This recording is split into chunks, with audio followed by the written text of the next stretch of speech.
So we never stop evolving here. Meat, steak, seafood, groceries, produce, whatever it is, we try to direct source locally, know how it's raised, cared for, fed, the whole program. So today I'm going to sit down with a vendor that's importing all this different Wagyu, which is like a Kobe crossbreed steer, and we're going to see the flavors of these different cuts. We're looking at strips, we're looking at ribeyes, and we're looking at different grades. High grade Wagyu, mid grade Wagyu, lower grade Wagyu, which all of them are supposed to be better than the standard United States prime market. So come with me.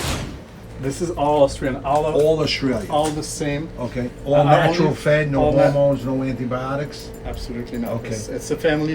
They do the feedlot, they do the genetics, they do everything from A to Z. Direct source. So nice cut, little vein here, side angle. Nice marbling. I say it's like 2 steps, 2 grades above our prime. Prime got a little scarce now after summer, you know. Before summer, prime was looking beautiful. Yeah. Everything looked like this. So this one is like a higher grade Wagyu. Yeah, it's like 8 and above. This is 6 to 7. And this is 4 to 5. And then here is an Angus. You see, this one is, to me, even the normal, like the Japanese Kobe, I was one of the first people to ever import Kobe. I prepaid the steer. I bought the steer live, and then they slaughtered it, butchered it, sent it to me here in New York. That was 23 years ago. And I didn't love it. I just thought it was way too fatty.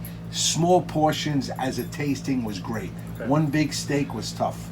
I love this. This I can deal with better. It's a real steak. This eats better. You know, this to me, I'm not loving it.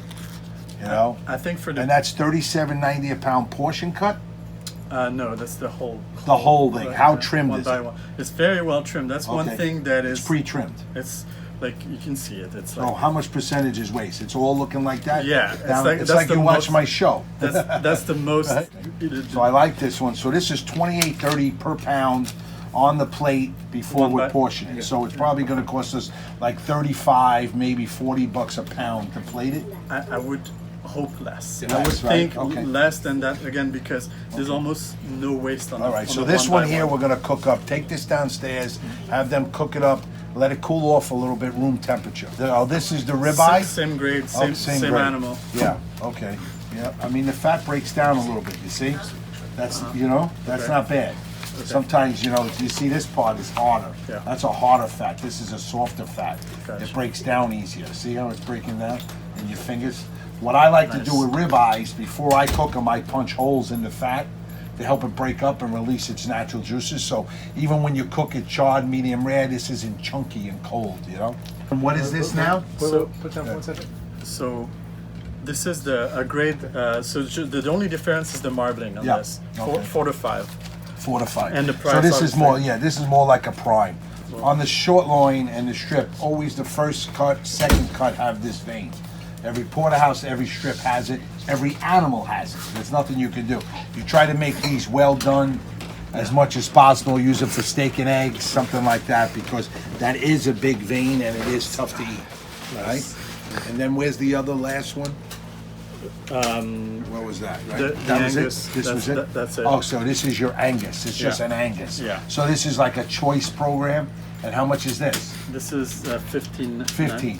All right, so this is called the silver ribeye. You guys seen it, right? We look at it, the ribeye has that extra ring of fat and more of a center concentrated, tougher piece of meat.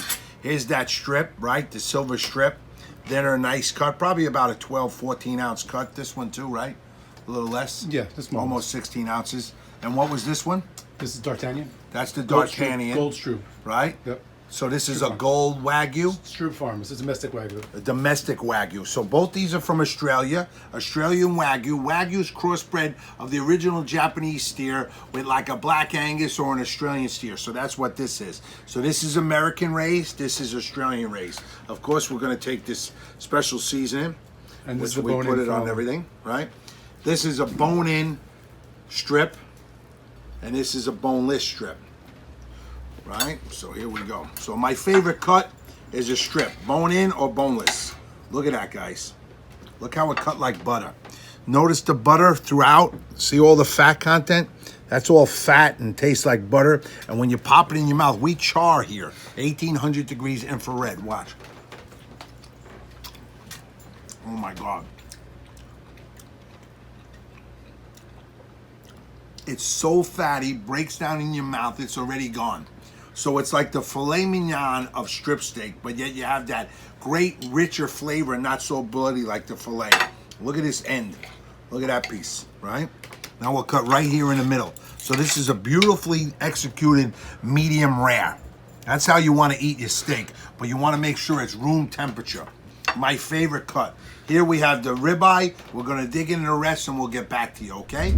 So I'm about to dig into a bone-in, dry-aged domestic Wagyu steak. So the bone keeps the meat and locks it in so you can dry age a strip. Normally you can't.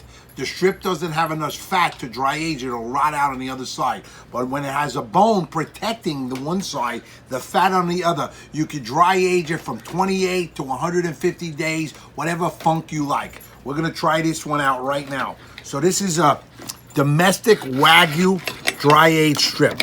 So what you wanna do is you wanna remove it from the bone, take it completely off the bone so you can really see the meat, right? Then you can see your color, your marbling, right? So this one's a little bit more rarer, but it's still a nice cut. Could have been charred a little bit more. Look how nice it cuts. Now we'll see the difference between the boneless and the bone-in.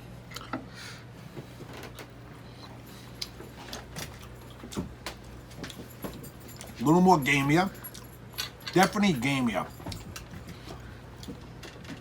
A unique flavor, woody. It has a woody flavor from the bone and the dry agedness. Very good. Yummy. Okay, so as you can see, what we did here today was give you a little bit of behind the scenes, up in the corporate office, little things that I'm working on every day here, making sure we're giving the best product to you, the customer, to have the best experience. So it's a little tasting of that Australian style Wagyu crossbred beef versus some American domestic Wagyu cross. So today, Australia 1, American Wagyu down, right? That's what it is. So it's 1-0. Let's keep seeing what happens. We'll get a balance. But every day we're tasting, trying, innovating, new menus, concepts, you name it. Tune in down below, right? Join up, YouTube. We're coming at you, baby. Every day you're going to be hands-on learning direct from me, the steak doctor himself. Who better? Love you, baby.